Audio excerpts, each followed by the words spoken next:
Hello दोस्तों, स्वागत है आपका मेरे चैनल मैजिकल आयुर्वेदा में। तो आज हम अष्टसिद्धियों का रहस्य और अष्टसिद्धियाँ क्या होती है इसके बारे में जानते हैं। तो अष्टसिद्धियों का वर्णन हमारे हिंदू धर्म ग्रंथों में विस्तार से बताया गया है। साथ ही साथ इस बात से भी अवगत किया गया है कि अगर इनकी प्राप्ति अगर साधक को हो जाए तो उसे कौन कौन से सामर्थ्य प्राप्त होते हैं। लेकिन इन सिद्धियों को प्राप्त करना इतना भी आसान कार्य नहीं है। इसके लिए मनुष्य को कठोर अनुशासित होना और अपने मन पर नियंत्रण होना अति आवश्यक बताया जाता है। बताया जाता है कि जो व्यक्ति इन सिद्धियों को प्राप्त कर लेता है वह सभी सांसारिक मोह माया और भौतिक सुखों आदि से मुक्त हो जाता है।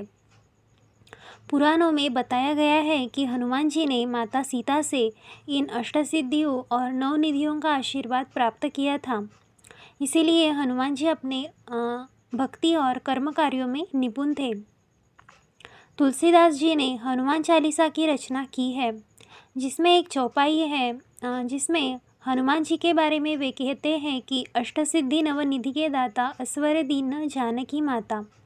इस काव्य रचना में तुलसीदास जी बताते हैं कि हनुमान जी चमत्कारिक अष्टसिद्धियों और नवनिधियों के स्वामी हैं और हनुमान जी के संपूर्ण गौरवों का वर्णन भी हनुमान चालीसा में काव्यबद्ध किया है और यह अवगत कराया है कि जो साधक हनुमान जी की साधना करता है वह भी इन सिद्धियों से आशीर्वाद प्राप्त करता है।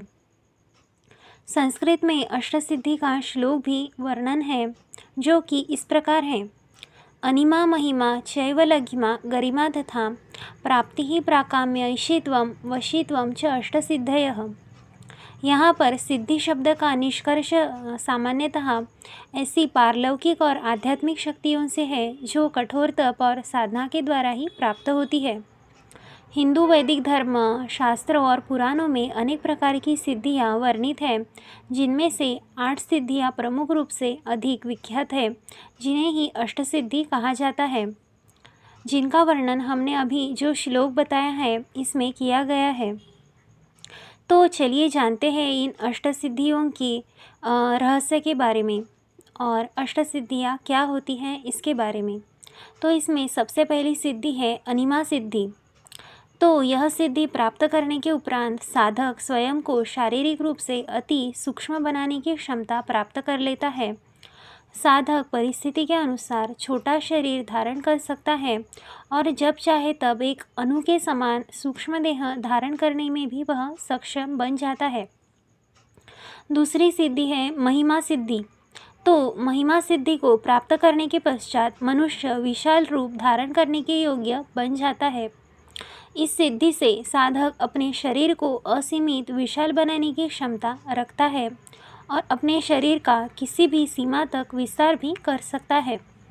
साथ ही साथ वह प्रकृति और भौतिक वस्तुओं का विस्तार करने में भी सक्षम बन जाता है।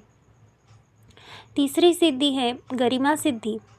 तो गरिमा सिद्धि को प्राप्त करने से साधक अपने वास्तविक शरीर को किसी विशाल पर्वत के समान भारयुक्त बना सकता है। इस साधना से हनुमान जी ने महाबली भीम का गर्वहरण भी किया था। हनुमान जी एक वृद्ध वानर के रूप का धारण करके रास्ते में अपनी पूंछ फैलाकर बैठ गए थे। पूंछ को रास्ते से हटाने के लिए बलशाली भीम ने पूरी शक्ति का उपयोग किया था, लेकिन उन्हें सफलता नहीं मिली थी। चौथी सिद्धि है लघिमा सिद्धि। तो लघिमा सिद्धि को प्राप्त करने से साधक अपने शरीर का भार तिनके से भी बिल्कुल हल्का कर सकते हैं और पल भर में वह कहीं भी आ जा सकते हैं। शरीर इतना हल्का हो सकता है कि वह हवा से भी तेज गति से सैर कर सकता है और शरीर का भार ना के बराबर ही हो जाता है। साधक अपनी कल्पना शक्ति से किसी भी वस्तु के पास जा सकता है या फिर उसे अपने समीप भी ला सकता है। पांचवी सिद्धि है प्राप्ति सिद्धि। तो प्राप्ति सिद्धि से साधक संसार में सभी मनोकामनाएं प्राप्त कर सकता है। प्राप्ति सिद्धि से साधक नामुमकिन को भी मुमकिन बना सकता है। वह पशु पक्षियों की भाषा को जानने और समझने में भी सिद्ध हो जाता है और भविष्य में घटने वाली घटनाओं को देखने की दिव्य दृष्टि भी उसे प्राप्त हो जाती है। छठी सिद्धि है प्राकाम्य सिद्धि। तो यह इस सिद्धि की मदद से पृथ्वी की गहराइयों में पाताल तक जा सकते हैं आकाश में उड़ सकते हैं और मनचाहे समय तक पानी के भीतर भी जीवित रह सकते हैं। यह साधक को चिरकाल तक युवा बनाए रखती है। साधक अपनी इच्छा के अनुसार किसी भी देह को भी धारण कर सकता है। इस सिद्धि से वह किसी भी व्यक्ति या फिर वस्तु को चिरकाल तक अपने अधीन भी कर सकता है। 7वीं सिद्धि है ईशित्व। तो ईशित्व का अर्थ है ईश्वरीय तत्व, यानी यह सिद्धि साधक को दैवीय शक्तियाँ प्रदान करती है। इस सिद्धि को प्राप्त करने के बाद साधक भगवान की श्रेणी में स्थित हो जाता है। वह संसार पर अपना स्वामित्व भी प्राप्त कर सकता है। और 8वीं और अंतिम सिद्धि है वशित्व सिद्धि।